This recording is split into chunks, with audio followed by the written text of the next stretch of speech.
et qui était quelqu'un de toxique, de pervers. Elle m'avait convoquée pour me demander je crois, de raccourcir les temps d'accueil. Voilà, il fallait que ça aille plus vite, quoi. Enfin, heure de réveil, heure de repas et bonne journée. Et en fait, moi là, cette fois-ci, je me souviens avoir dit, non, en fait, voilà, non parce que je peux plus, non, non. Et, euh, et elle a été assez violente. Alors elle m'a pas touchée parce que je me suis reculée, mais je pense que sinon je prenais un plus un coup. Ouais, ça a été terrible ce jour-là. Je pouvais plus aller dans le monde du travail. Je me suis mis à avoir même peur, tu vois, de travailler avec d'autres personnes. J'étais plus cette personne qui errait seule. Je devenais la maman d'eux, quoi. Et du coup, m'occuper de Juliette, c'était une évidence. Ça l'aurait été que je travaille ou non. Mais alors là, même, ça a été ma bouffée d'oxygène, en fait. Ça y est, on peut enfin le vivre.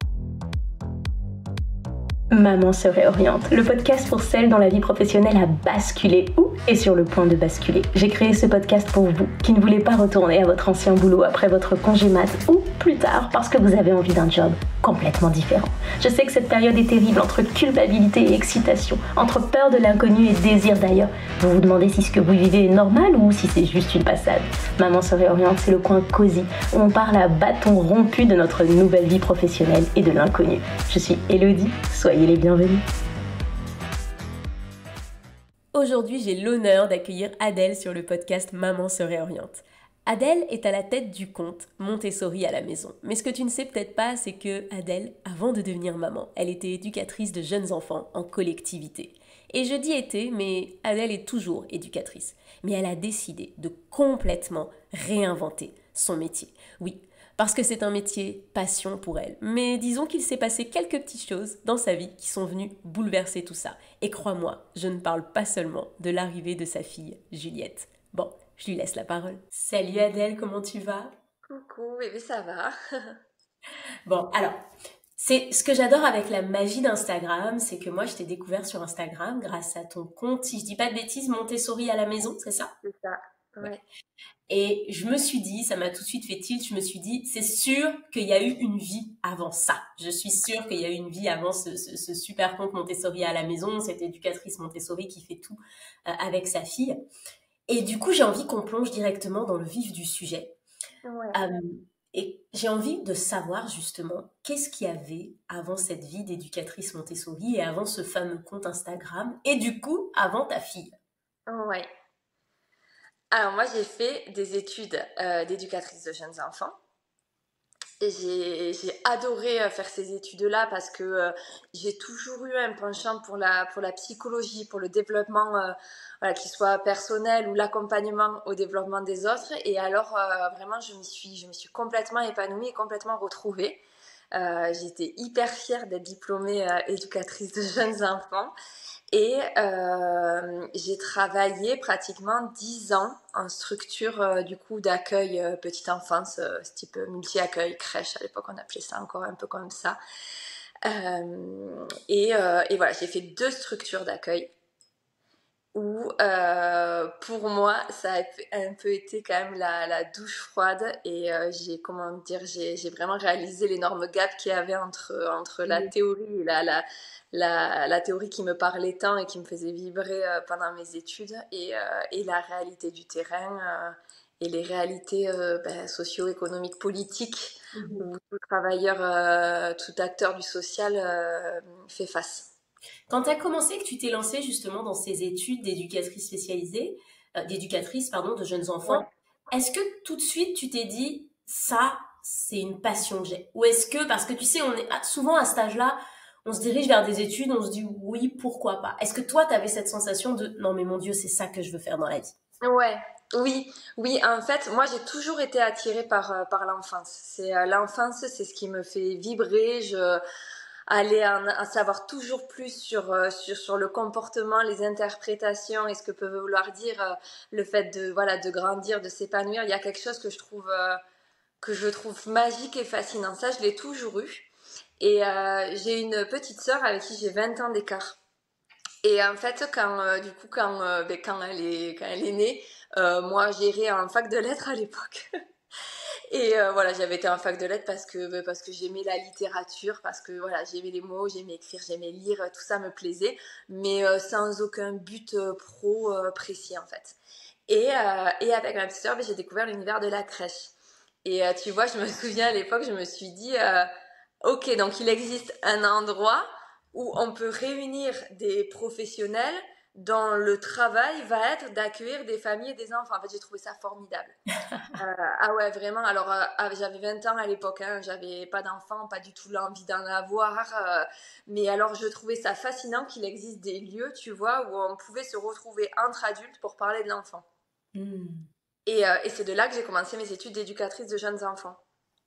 D'accord, donc tu as arrêté la fac de lettres pour Ouais, après te ouais. réorienter déjà en fait. Ok. Ouais, voilà, ouais. J'ai dit c'est ça que je veux faire en fait. Moi, je veux être dans une crèche, tu vois. J'avais vraiment cette vision-là avec une équipe et je veux qu'on travaille l'accueil de l'enfant, l'accueil de sa famille, quoi. Ça me Mais passionnait.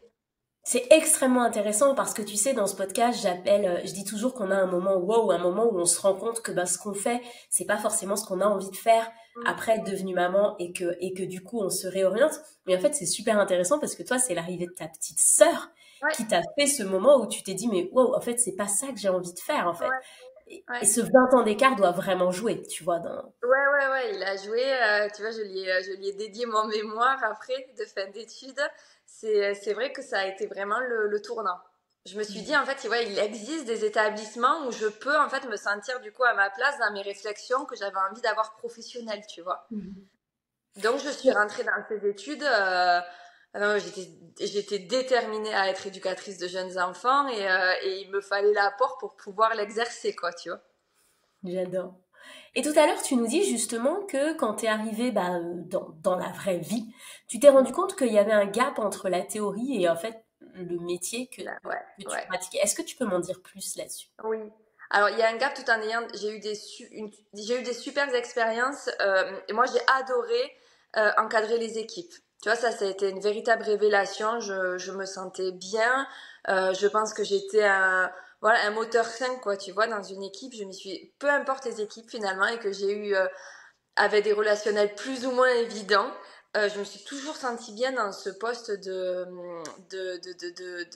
je sais pas comment dire, un peu de chef d'orchestre, tu vois, de l'équipe, être moteur de projet, moteur de réflexion, adapter sur le terrain, entendre les sollicitations qui venaient de la direction pour essayer de les exécuter après nous en équipe et y donner du sens. Ça, c'est quelque chose qui m'a toujours plu. Et c'est ce qui m'a gardée d'ailleurs longtemps dans ce métier-là. Parce que moi, après, ce qui a été compliqué, et vite, je me suis retrouvée à avoir des limites avec le collectif et le trop gros collectif et la normalisation de la famille, en fait, pour que ça fonctionne, en fait. Mhm. Et ça a été des limites que j'ai ressenties assez rapidement. En fait, j'avais besoin de m'intéresser moi à chaque famille, à chaque enfant, et j'avais cette frustration de pas arriver à accueillir chacun en fonction de leur histoire, en fait, de ceux qui sont. Et la normalisation a été compliquée pour moi jusqu'à ce que je me retrouve dans une structure du coup où la directrice était vraiment dans cette volonté-là et que j'en suis arrivée au constat où en fait soit on entendait à la journée des moqueries sur l'originalité ou l'unicité, je sais pas comment dire, mais de la famille ou des critiques quoi. Mhm. Et à un point où moi c'est devenu invivable et je me suis mis à complètement douter même de l'essence même de mon boulot. Est-ce que ça t'a aussi fait douter sur le fait que c'était pour ce métier-là que t'étais faite, que c'était vraiment une passion pour toi? Et là, je veux vraiment parler, tu sais, du côté enfant. Est-ce que cette période-là de ta vie, ça t'a aussi fait te dire, peut-être que finalement, travailler auprès des enfants, c'est pas forcément ce que j'ai envie de faire? Oui, oui, parce que moi, avoir des groupes de 20 enfants avec moi, en fait, je pense qu'en plus, je faisais bien mon job dans le sens où j'avais 20 enfants, j'en rendais 20, tu vois, dans le même état et qui avaient passé un bon temps de jeu, mais je m'y retrouvais pas forcément, en fait, dans cette place. Mhm. Alors, j'ai un peu aménagé mon travail, tu vois, j'ai essayé de sortir de la prise en charge des enfants pour vraiment me concentrer sur le management des équipes. c'est faisable quand vraiment il n'y a pas d'absente, quand il n'y a pas de, enfin voilà, c'est quand même compliqué à gérer, mais j'essayais d'avoir cette dynamique-là, mais en fait ça allait jamais parce que du coup je me retrouvais toujours en confrontation avec les besoins que la direction impose et que tu vois que la CAF impose, que tout impose en fait. Tu vois, je suis vraiment arrivée à un point où il y avait j'ai une cassure entre ce en quoi je croyais et ce pourquoi j'avais fait ce métier et ce que je retrouvais sur le terrain. Est-ce que tu peux nous situer un petit peu où est-ce que t'en es à ce moment-là, au niveau justement de ton désir d'enfant? Est-ce que t'es enceinte? Est-ce que ta fille est là? Est-ce qu'elle n'est pas encore là? T'en es où à ce niveau-là? Alors à ce moment-là, moi je suis bien installée avec mon conjoint, avec Johan. On commence à avoir envie d'avoir un enfant. Ce qui déjà a été un gros tournant pour moi parce que moi j'ai jamais eu enfin moi j'ai passé des années avant à me dire bon je sais pas tellement si j'ai envie d'avoir des enfants, tu vois, je voyais les mamans enceintes à la crèche qui venaient et je les trouvais bizarres. C'est énorme, oh là là, enfin moi j'avais la version d'accueil des parents, donc si tu veux, j'étais plutôt là pour entendre leurs difficultés. C'est pas un truc qui m'emballait forcément. J'étais vraiment bien presque dans mon travail de recherche de l'enfance, tu vois. Je m'épanouissais là-dedans. On a voulu avoir un enfant et moi j'avais toujours dit, par contre, vraiment le jour où on aurait un enfant, je voulais vivre ce 0-3 ans avec mon enfant. Je ne voulais pas qu'il aille en crèche. Et déjà j'avais cette volonté, tu vois, d'avoir un enfant qui puisse s'épanouir tel qu'il est et d'être moi aussi de pouvoir être la mère j'avais envie d'être en fait, et je savais pas du tout celle que je serais à ce moment-là, mais j'avais trop de poids sur le jugement qu'il y avait sur les familles à ce moment-là. Hmm. Et on a pris beaucoup de temps à avoir Juliette parce que ça a pris plus de 2 ans, 3 ans.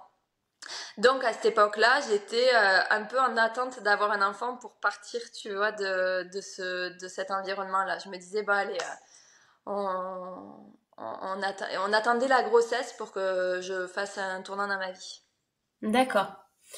Et alors, tu parlais tout à l'heure justement d'un moment, d'une cassure. Tu m'as dit, est-ce que tu peux m'en dire plus? Qu'est-ce qui s'est passé en fait à ce moment-là? Ouais, ben, ce qui s'est passé, c'est le point qui a été de non-retour pour moi, c'est que j'ai eu une directrice qui est arrivée sur mes derniers mois de travail, je dirais même pas un an, quoi. Tu vois, j'ai pas bossé longtemps avec cette personne-là, et qui était quelqu'un de toxique, de pervers. Et je pense qu'il remettait voilà toutes ses frustrations et sa non-analyse d'elle-même sur l'équipe. C'était terrible. Les parents n'étaient pas bien non plus. Les équipes allaient très mal. Et moi, un peu, j'ai pongé ça, en fait, aussi, hein, du fait de mon poste. Je me retrouvais à plonger tout ça. Et je me souviens, le dernier jour de travail, le dernier jour où je lui ai parlé, elle m'avait convoquée pour me demander je crois, de raccourcir les temps d'accueil. Voilà, il fallait que ça aille plus vite, quoi. Enfin, heure de réveil, heure de repas et bonne journée. Et en fait, moi là, cette fois-ci, je me souviens avoir dit, bah non, en fait, voilà, non parce que je peux plus, non, non. Et, euh, et elle a été assez violente. Alors elle m'a pas touchée parce que je me suis reculée, mais je pense que sinon je prenais en plus un coup. Ouais, ça a été terrible ce jour-là. Ah ouais. Et je me souviens, ouais, ouais, et j'étais de fermeture. Donc en fait, on a eu une grosse altercation. Enfin, ça s'est entendu dans toute la crèche. Elle a crié tellement fort ce jour-là que vraiment, tout le monde a entendu sa colère. Et je suis sortie du bureau et je me suis dit que je terminais ma journée parce que j'avais un engagement, tu vois, et que je devais terminer ma journée et que ça serait le dernier, quoi. Que tu Et c'est... reviendrais plus. Non, non, non. Je savais que je reviendrais plus et je savais que je ne lui parlerais plus. Et c'est les deux choses que je me suis promis ce jour-là et que j'ai tenu jusqu'au bout. Donc tu es pas retournée. Tu es pas retournée dans cet Non, établissement. je ne suis pas retournée. Non, je me suis fait aider après. Ça a été un processus assez long quand c'est comme ça parce que je voulais pas démissionner parce que j'estimais que j'avais pas envie de partir et j'étais pas en faute professionnelle, tu vois. Et puis c'était grave ce qui s'était passé et ça, il y avait trop d'autres problèmes sous-jacents en fait pour que juste je parte en fait. Ça, c'était pas possible pour moi. Du coup, je me suis fait aider par la médecine du travail pour créer en fait une invalidité à mon poste. Mhm. Mais Comment ça se passe à ce moment-là, pas en termes administratifs ou quoi que ce soit, c'est toi, comment tu te sens? Parce que clairement, depuis le début, là, qu'on discute, on se dit que c'était ton métier passion, que c'était quelque Mm. chose que tu adorais faire, tu avais même quitté la Ouais. fac de lettres pour le faire. Mm. Comment ça se passe quand tu te dis que bah, potentiellement, à cause de cette personne, de cette situation, tout, tout s'arrête au niveau de ton Ouais. métier passion? Tu vois ce que je veux dire? C'est très différent d'une personne qui se dirait, bah, de toute façon, moi, j'ai jamais voulu faire ça, Ouais. c'est bon, merci, au revoir. Ouais, et puis moi j'ai tenu en plus à pas démissionner quoi, je trouvais ça. Enfin, je suis quelqu'un où j'ai toujours été dans mon boulot et tout ça, d'être très juste. Et en fait, non, c'était pas juste, quoi. Franchement, ça m'a brisé parce que ça a tout explosé, en fait. Tu vois, parce que elle continuait son taf et que la crèche tournait et que tu te dis qu'en plus, quand j'en parlais autour, j'avais l'impression que j'étais pas seule, tu vois, en tant que professionnelle crèche, tu vois, à ressentir ce genre de difficultés. Du coup, je me disais, mais alors c'est moi qui me suis plantée en fait. Alors c'est moi qui me suis plantée dans ma voix, mais peut-être que c'est moi qui me suis plantée aussi dans ma manière de voir l'enfance. En fait, ça a tout, tu sais, ça a tout comme le panier de pommes de Descartes, quoi. Ça a tout pété, quoi. Tout est tombé et je savais plus. Et ça a tout remis en question, t'es rentré dans une grosse remise en question. Ah ouais, j'ai passé alors à faire la remise en question, à vouloir l'occulter, à être en colère. Je pense que je suis passée par toutes les étapes et ça a pris des mois, quoi, des mois, voire des années, parce qu'on a eu Juliette, je pense que 2 ans après ça. En fait, ça a été 2 ans après ça, je suis tombée enceinte et pendant tout ce temps-là, vraiment, j'errais en fait, incapable de retourner au travail, Mm. quoi qu'il en soit, parce que je pense que j'ai eu un traumatisme professionnel, tu vois, qui a été important. Et en plus, ça va me dire, mais du coup, de toute façon, même si je voulais y retourner, je vais où, quoi? Mm. Et qu'est-ce que tu fais pendant ces 2 années? Est-ce que tu prends ce temps pour toi pour essayer de te remettre de ce qui s'est passé? Est-ce que tu te dis, bon, ben, tant qu'à faire, je vais essayer de travailler autre part, trouver autre chose? Et autre part, je veux dire, même pas dans le domaine, tu vois, de la petite enfance. Qu'est-ce qui se passe pendant ces 2 années? Non, je travaille plus. Vraiment, je crois que j'ai fait vraiment. Enfin, je pouvais plus aller dans le monde du travail. Je me suis mis à avoir même peur, tu vois, de travailler avec d'autres personnes. En fait, ce qui est terrible avec ce genre de personnes toxiques comme ça et perverses, c'est qu'ils vont casser l'essence même de l'individu, quoi. Moi, je me sentais plus capable. En fait, j'avais plus confiance en moi. J'avais perdu ce truc-là. Et du coup, non, j'ai pas voulu rebosser du tout. Ça paraît long comme ça, mais c'est passé assez vite en fait pour moi. Je me suis occupée de moi. On a pas mal voyagé aussi à cette époque-là parce que ça a coïncidé. Mon conjoint venait d'être diplômé lui, et il était en libéral, donc tu vois, il a pris le relais un peu sur la stabilité financière en fait de notre famille. Même si on était deux à l'époque. Voilà, il a pris le relais, il m'a laissé me reposer et moi ouais, on a voyagé, j'ai lu, j'ai beaucoup lu sur la petite enfance. J'ai lu des livres qui me faisaient du bien, mais qui me paraissaient vraiment être là, c'était de l'ordre du roman, quoi, de la fiction, Mhm. hein, même si je lisais à ce moment-là même du Montessori et tout ça, parce que j'allais puiser dans ce en quoi je croyais, mais c'était vraiment de l'ordre du fictif, quoi. Et en Et fait, alors, au bout j'attendais de d'avoir deux un ans, enfant. ouais.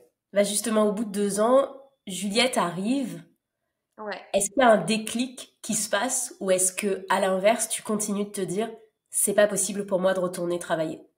Sachant que Ben, tu avais déjà en tête ces 3 premières années que tu voulais passer avec elle. Mais tu sais, on a ouais, toujours ce qu'on pensait avant et ce qu'on fait oui, lorsqu'ils sont dans nos bras. ouais. Ah mais non, du coup, j'étais trop contente. Là, c'était enfin, tu vois, j'avais enfin le prétexte pour pouvoir m'épanouir à la maison et j'avais mon rôle, quoi. Tu vois, j'étais plus cette personne qui errait seule, je devenais la maman d'eux, quoi. Et du coup, m'occuper de Juliette, c'était une évidence. Ça l'aurait été que je travaille ou non. Mais alors là, Mm. même, ça a été ma bouffée d'oxygène, en fait. Ça y est, on peut enfin le vivre, quoi. Tu vois, enfin, il se repassait quelque chose. Voilà. Donc, non, j'ai été hyper contente de m'occuper, de vivre ça avec elle. En fait, des fois, je dis m'occuper, mais c'est elle qui s'est occupée de moi. Donc, de vivre ça avec elle, en fait, de vivre cette maternité. Enfin, je me dis que c'est vraiment, enfin, pour moi, ça reste l'accomplissement d'une vie, tu vois. J'aurais vécu ces 3 ans où j'ai pu être qui je voulais dans le cocon de la maison, parce que moi, à cette époque-là, j'avais énormément besoin d'être dans ma bulle et d'être vraiment coupée des autres, quoi.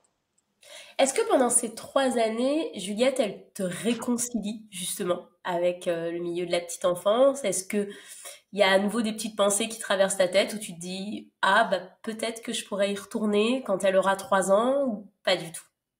Ben oui, Juliette, elle pense en fait, elle pense tout parce que, ben, comme je te disais, tu vois, j'ai un peu tout qui a explosé. Et du coup, j'étais repartie d'un regard neuf en fait, de la collectivité. Bon, ben ça n'allait pas pour moi. J'avais ma théorie, mais j'avais plus de pratique en fait. Tu vois, j'avais plus d'expérience.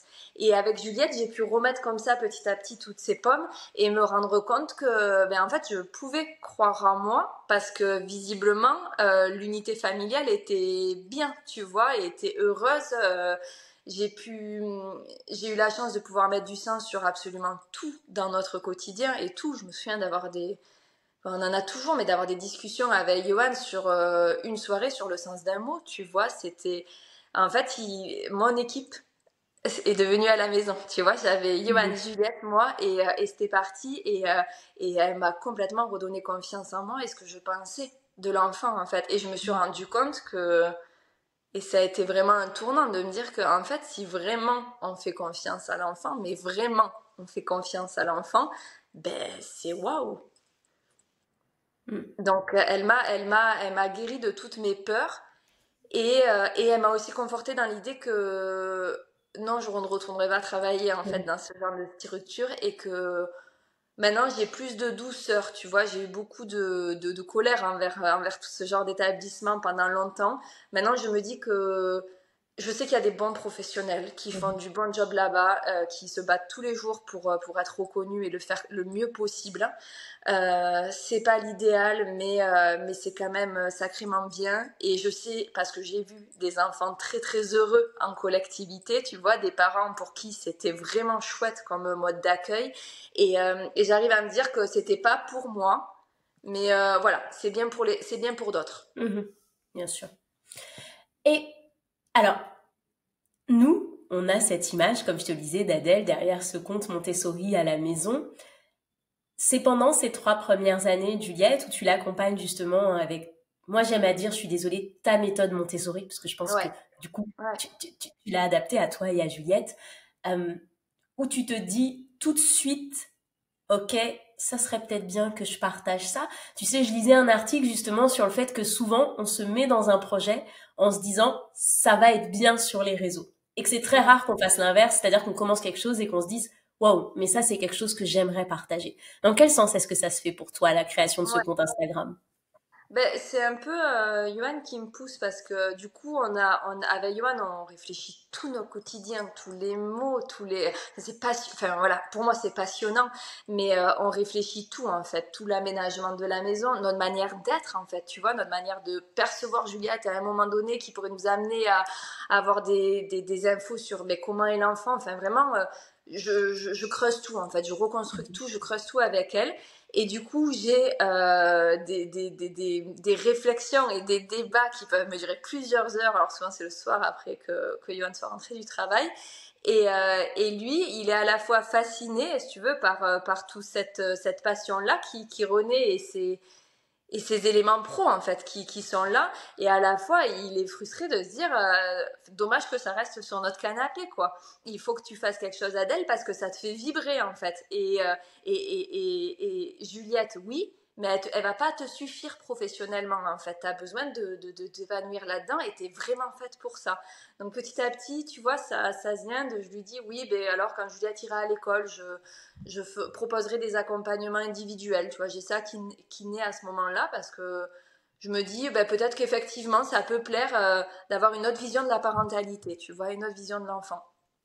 Et, euh, et donc je lui dis ok pour dans 3 ans quoi. Et vu que quand même il me tanne sur le fait que j'ai ça quoi en moi et que j'ai ce plaisir aussi de, comme je te disais, moi, quand j'ai été éduque, j'avais ce plaisir de travailler en équipe. Donc j'ai ce plaisir de transmission qui a Mhm. toujours été là et qui est hyper important.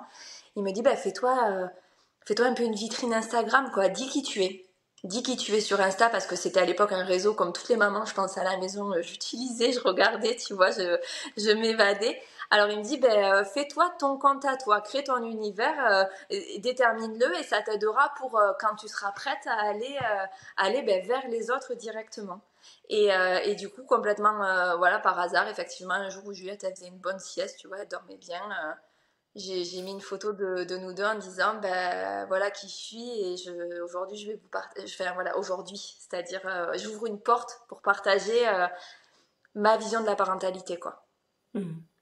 Et après, je me suis rendu compte que j'avais en fait j'avais des retours, tu vois, il y avait des gens qui écoutaient, il y avait des gens que ça pouvait intéresser, questionner, à qui certaines choses pouvaient parler. Et c'est là qu'il y a eu ce truc de transmission qui s'est mis à l'époque. Alors j'avais bien moins d'abonnés quand j'ai commencé. Du coup, je me souviens que je passais des soirées entières, tu vois, à faire des vocaux ou des messages aux filles pour les aider, tu vois, à débloquer une situation, la comprendre. Enfin, en fait, je revivais ce truc-là. Waouh. Et cette période-là, ça te redonne goût, justement, aux Ah accompagnements, à ouais, parler aux parents? en fait, ouais, et je me sens, ça me fait du bien parce que, enfin, en fait, pour une fois, je arrive à dire et à assumer, en fait, ce que je pense, tu vois, donc ça me rebooste et ça me fait du bien parce que pour moi, Instagram, c'était l'équilibre parfait entre être dans ma bulle, tu vois, dans ma maison, j'ai pas le regard des autres, j'ai pas de frontal, en fait, avec l'autre. Et en même temps, je me suis mis à avoir tout un réseau. Tu vois, j'avais plein d'adultes en fait autour de moi. J'étais pas, enfin, je me sens jamais seule, quoi. Tu vois, alors maintenant en plus il y a le boulot, mais ne serait-ce que la communauté. En fait, je me suis sentie utile quelque part, tu vois, dans un monde d'adultes, mais Ouais. tout en restant protégée dans ma maison, quoi. Et il y a un truc qu'on a un peu passé sous silence, c'est que oui, t'étais éducatrice avant d'avoir Juliette, mais là, ce compte, c'est Montessori à la maison. À quel moment est-ce que tu ajoutes cette brique Montessori? Ouais. Alors Montessori, bon, c'est loin d'être récent et moi c'est quelque chose que j'ai étudié pendant mes études. Tu vois, j'avais fait un mémoire sur le jeu de l'enfant et en quoi le jeu de l'enfant pouvait traduire du développement de l'enfant. Et j'ai fait tout un chapitre sur Montessori et l'importance du jeu spontané, du jeu sérieux et du jeu voilà, révélateur en fait de la structure, la structure psychique de l'enfant, quoi. Ça, c'est un truc Mhm. qui me fascinait. Et puis voilà, le jeu, enfin, pour moi, il y a rien de plus naturel que jouer en fait, et il y a rien de plus. Un adulte, il prendra forcément du plaisir à jouer à l'enfant, et moi, je voulais montrer qu'il y avait une dimension vraiment pédagogique à l'intérieur. Donc, du coup, Maria Montessori, c'est arrivé très vite. Elle est un peu sortie de ma vie pendant mes années crèche parce qu'à l'époque dans les crèches il y avait même pas de matériel spécifique Montessori. À l'époque c'était beaucoup moi du Loxy, ça fait 10 ans même 15 ans maintenant.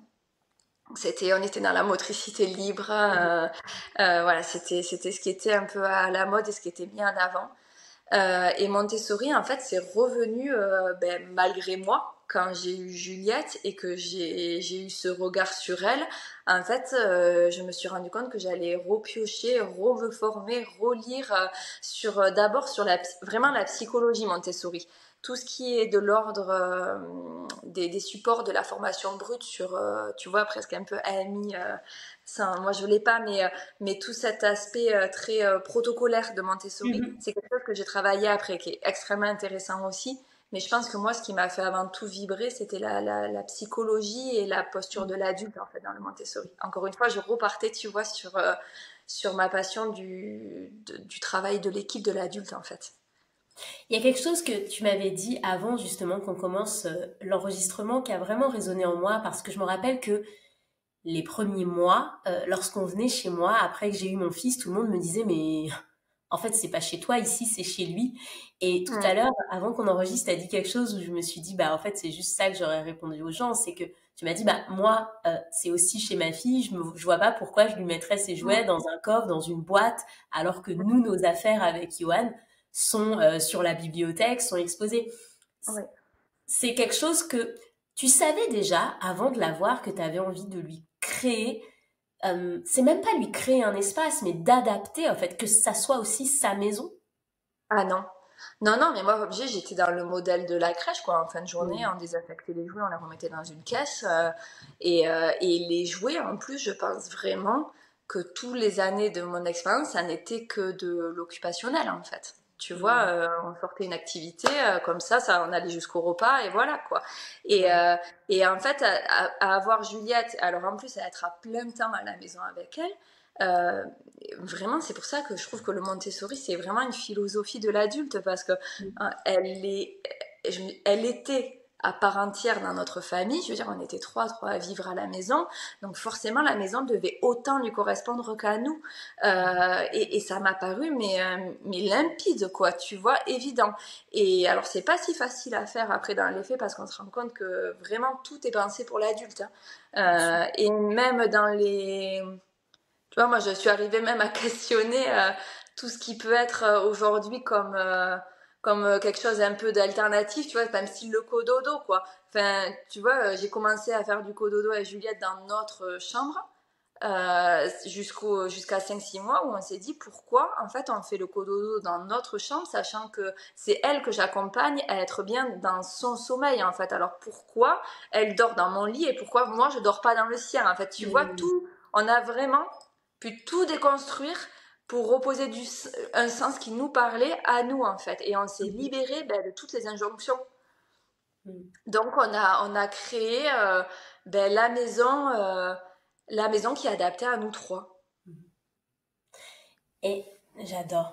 Et alors, Juliette a 3 ans. Tu l'accompagnes pendant ces 3 premières années. Mm. Est-ce que un petit peu avant justement ces 3 ans où tu sais justement qu'elle va faire sa rentrée, comment tu le vis? Est-ce que t'es un petit peu angoissée? Tu te dis bon bah ça y est, il va falloir que je la laisse, il va falloir que je retrouve une activité quelle qu'elle soit, ou est-ce que t'es plutôt en mode super, ça y est maintenant c'est le moment? Qu'est-ce qui se passe à la veille de ces 3 ans? Alors Instagram a pris beaucoup d'ampleur. Hmm. Le compte enfin la communauté s'est créée. Il y a eu voilà une grosse vraiment bon, pour le coup c'est toujours moi j'ai toujours ce truc de bulle de protection mais tu vois même dans ma communauté j'ai eu une sorte de petite bulle. À l'époque on avait déjà atteint les 100K tu vois. Enfin j'arrivais à vraiment c'était devenu ça faisait partie de mon quotidien. Je vais créer du contenu pour partager et transmettre. Tu vois ça faisait partie de ma dynamique. Donc j'étais un peu déjà dans cette reprise du travail, mais j'étais avec Juliette. Et plus je creusais, en fait, tu vois, pour les autres, moi je leur ai souvent dit que on me remercie souvent, mais moi je remercie en fait pareil. En fait, au plus je fabriquais du contenu pour faire réfléchir les autres, et au plus moi j'allais questionner mes connaissances, mes croyances et tout ça. Et je me suis retrouvée à un point où en fait j'ai dit, moi j'ai pas envie qu'elle aille à l'école. Voilà, si j'estime que les premières années, et je le pense vraiment, sont quelque chose qui vont créer les fondations de l'enfant, vu que moi je suis à la maison et tu vois que notre situation familiale nous le permet, on va continuer ces fondations-là en fait. Parce que du coup, j'ai re-questionné quel est le programme de l'école, quel est le but et comment moi je peux le mettre avec quelque chose qui corresponde à nos valeurs et nos croyances. Du coup, on a décidé qu'elle n'irait pas à l'école en fait. Et moi, D'accord. ça me faisait aussi reporter mes projets pro. Et en toute honnêteté, ça m'arrangeait aussi parce que j'ai quand même toujours gardé ce traumatisme un peu, tu vois, professionnel. Et, euh, et ça m'allait bien de ne pas avoir d'engagement particulier professionnel. Ouais. Mais si je ne dis pas de bêtises, Juliette est à l'école. Mais oui, voilà, Juliette est à l'école. Elle est à l'école et en plus, elle adore l'école. Ah. Elle adore ça. Elle adore ce schéma-là. Elle y est vraiment bien et il n'est plus du tout question tu vois, de changer ça en fait. Elle y est très bien. Je pense que j'ai été aussi moi rassurée sur le fait qu'on avait eu des bases ensemble en fait et que même si c'était pas 3 ans en plein temps, en fait, les parents ils ont des bases avec l'enfant. Ça aussi, j'ai pu penser ça. Et du coup, c'est ok de s'ouvrir à l'extérieur parce que tes racines, elles sont à la maison. Donc j'ai été rassurée là-dessus. Je me suis rendu compte que Juliette, elle pouvait s'épanouir à l'extérieur parce qu'elle avait aussi tu vois, ses fondements et ses racines et ces ancrages-là à la maison. Et j'ai accepté tout ça. Et puis, de toute façon, de la voir s'épanouir, ça me suffit en fait. Même si ça me correspond pas à moi, elle y est bien. Voilà. Et du coup, eh ben, je me suis un peu retrouvée en face-to-face à me dire, bah, du coup, ça serait vraiment bien que tu entreprennes ton retour pro, quoi. Hmm. On me le demandait, c'était très sollicité. C'est vrai que c'est ça, c'est chouette, c'est venu aussi de l'extérieur. En fait, on me demandait vraiment aller plus loin dans mon accompagnement. Et là, bah, du coup, j'étais disponible. On est arrivé au bon moment, quoi. Tu vois, j'avais aussi fait la paix avec la collectivité. J'avais pu m'épanouir en tant que maman et en tant que professionnelle aussi dans mes convictions pro. C'était le bon moment. Mhm. À ce moment-là, c'est le bon moment. Juliette est heureuse, elle adore l'école. Mm. Est-ce que tu dirais que ce qui s'est passé euh, dans la structure où tu travaillais et justement les séquelles que tu as gardées, ça y est, c'est derrière toi, t'y penses plus, tu t'estimes complètement guérie, j'ai envie de dire, ou comment est-ce que tu te sens par rapport à ça? Ben, maintenant, je me dis que c'est une force. En fait, tu vois, ça m'a permis de...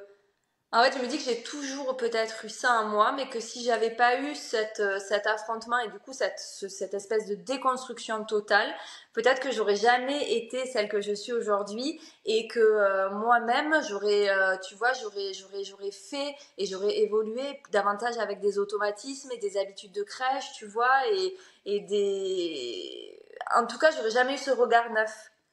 Mhm. Donc, j'irai pas jusqu'à remercier cette personne-là parce que dans la manière de faire, ça reste quand même un traumatisme dans le rapport humain. Mais moi, en tout cas, à moi-même, ça m'a révélé, tu vois, cette force et ces convictions et cette envie de les partager. Donc ça a pris du temps parce que il y a eu quand même pratiquement 5 ans hein, qui se sont passés entre le temps où j'ai eu cette expérience-là et où j'ai osé dire, bah tiens, je vais vous raconter moi ma vision et en fait je peux être écoutée. Mais aujourd'hui, je me dis, bah tant mieux, ça m'a amené là où j'en suis. Tu sais, dans le podcast Maman se réoriente, on parle du coup souvent de réorientation ou d'adaptation de notre nouvelle vie professionnelle lorsqu'on devient maman.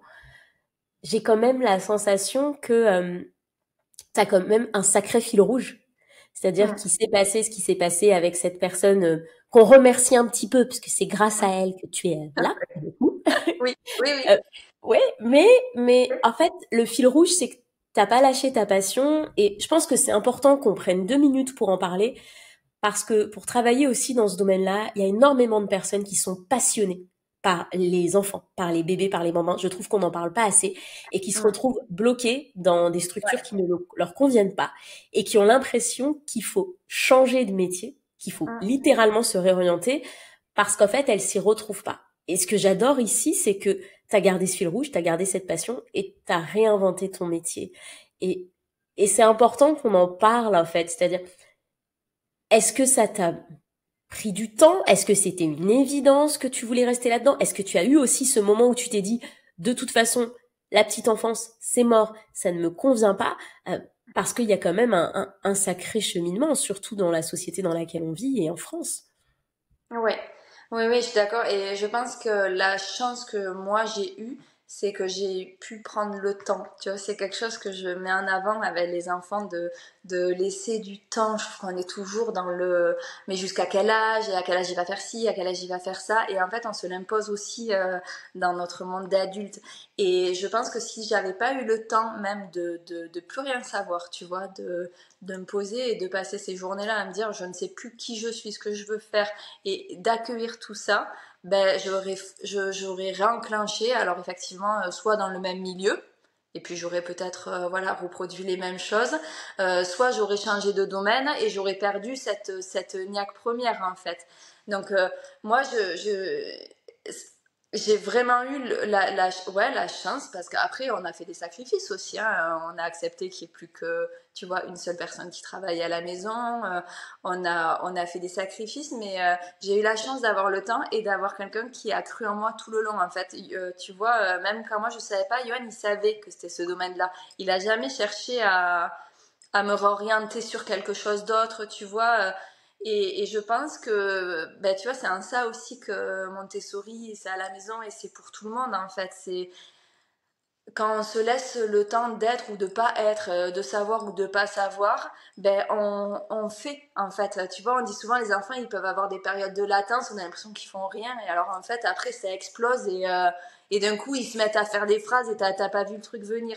Ben, moi, j'ai eu besoin de ce temps de latence aussi. Et je me rends compte, parce que j'ai eu ce temps-là et que ça m'a donné confiance en moi, qu'on peut avoir un métier, tu vois, un domaine de spécialité, tu vois, voilà, un domaine pro, et qui s'adapte pas forcément à ceux qui est censé aller avec, mais qu'on peut en faire autre chose.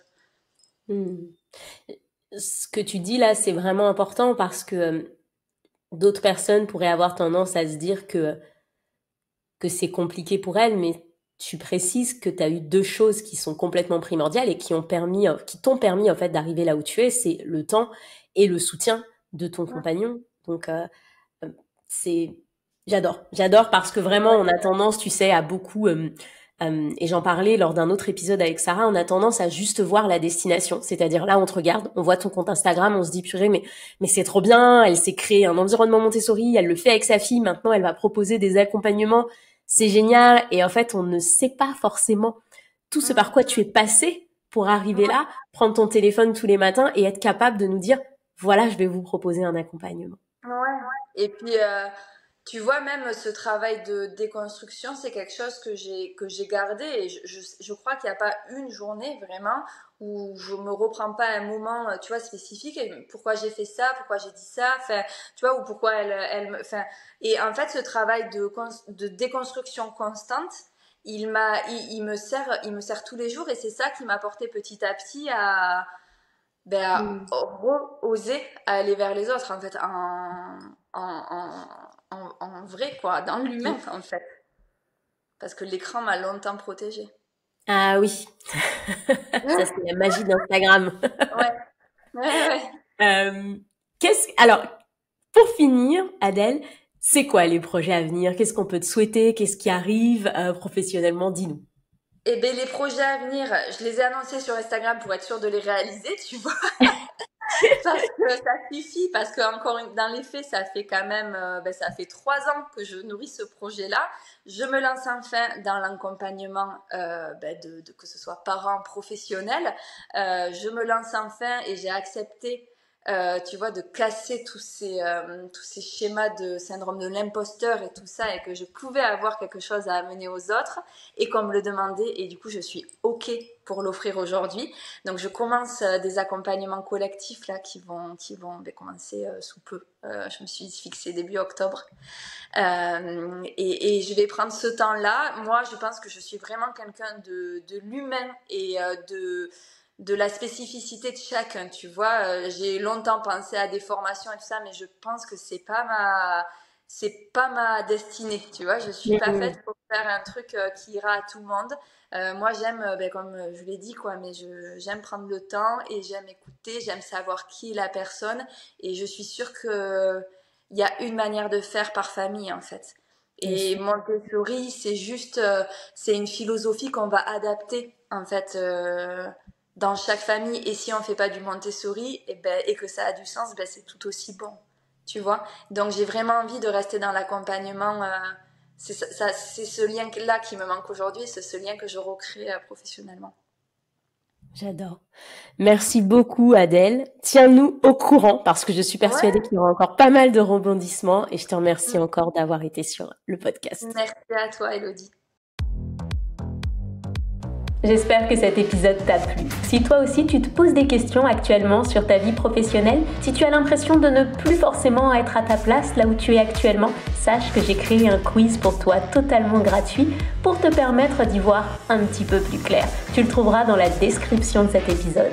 Je te remercie encore d'avoir été là, je te remercie encore d'avoir écouté ce podcast et je te dis à très bientôt.